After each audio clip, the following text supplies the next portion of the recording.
കിഫ്ബിയിലെ നയംമാറ്റത്തിനും K N. ബാലഗോപാലിന്റെ 5ാം budget സാക്ഷ്യം വഹിച്ചു. കിഫ്ബി വായ്പകൾ സൃഷ്ടിക്കുന്ന ധനപ്രതിസന്ധിയെ മറികടക്കാനായി റവന്യൂ ജനറേറ്റിംഗ് മോഡലാക്കി മാറ്റുമെന്നാണ് പ്രഖ്യാപനം.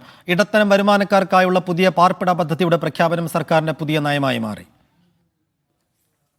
കിഫ്ബിയുടെയും പെൻഷൻ കമ്പനിയുടെയും ബാധ്യതകൾ കേരളത്തിന്റെ വായ്പാ പരിധിയിൽ നിന്ന് വെട്ടിക്കുറച്ച കേന്ദ്ര സമീപനത്തെ ബജറ്റ് പ്രസംഗത്തിൽ ധനമന്ത്രി വിമർശിച്ചു. കിഫ്ബി പരീക്ഷണത്തെ റദ്ദ് ചെയ്യുന്ന സമീപനമാണ് കേന്ദ്രം സ്വീകരിച്ചതെന്ന് കുറ്റപ്പെടുത്തുകയും ചെയ്തു. അതിനുശേഷമാണ് നയമാറ്റം പ്രഖ്യാപിച്ചത്. കിഫ്ബി പദ്ധതികളിൽ നിന്ന് സ്വന്തം നിലയ്ക്ക് വരുമാനമുണ്ടാക്കും. കിഫ്ബി രൂപീകരിച്ച വേളയിൽ തന്നെ റവന്യൂ ജനറേറ്റിംഗ് ആയിട്ടുള്ള പദ്ധതികൾ ഏറ്റെടുക്കണമെന്ന് വിലയിരുത്തിയിരുന്നു.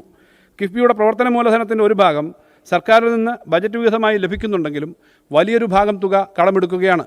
ഈ സാഹചര്യത്തിൽ റവന്യൂ ജനറേറ്റിംഗ് ആയ പദ്ധതികൾ കൂടുതൽ ഏറ്റെടുക്കുന്നതിനും കിഫ്ബിയെ വരുമാനമുള്ള സ്ഥാപനമായി മുന്നോട്ട് കൊണ്ടുപോകുന്നതിനും കൂടുതൽ പരിശ്രമങ്ങളും പഠനങ്ങളും സർക്കാർ നടത്തും.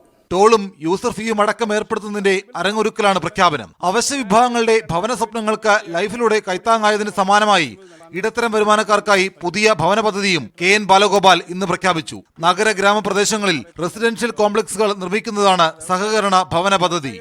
സർ, നഗര ഗ്രാമപ്രദേശങ്ങളിൽ ഇടത്തരം വരുമാനക്കാർക്ക് താങ്ങാനാവുന്ന ചെലവിൽ റെസിഡൻഷ്യൽ കോംപ്ലക്സുകൾ വികസിപ്പിക്കുക എന്ന ലക്ഷ്യത്തോടെയാണ് ഈ പദ്ധതി വിഭാവനം ചെയ്യുന്നത്. അടുത്ത 2 വർഷത്തിനുള്ളിൽ നമ്മുടെ നഗരങ്ങളിൽ 1 ലക്ഷം ഭവനങ്ങളെങ്കിലും നിർമ്മിക്കാൻ സഹായിക്കുന്നതാണ് ഈ പദ്ധതി. വലിയ തോതിൽ സർക്കാർ ജീവനക്കാർക്കും ഈ പദ്ധതി സഹായകരമാവും. പദ്ധതിയുടെ ഭാഗമായി ഭവന വായ്പകൾക്ക് പലിശ ഇളവ് നൽകുന്നതിന് 20 കോടി രൂപയും മാറ്റിവെച്ചു. മീഡിയ 1, തിരുവനന്തപുരം.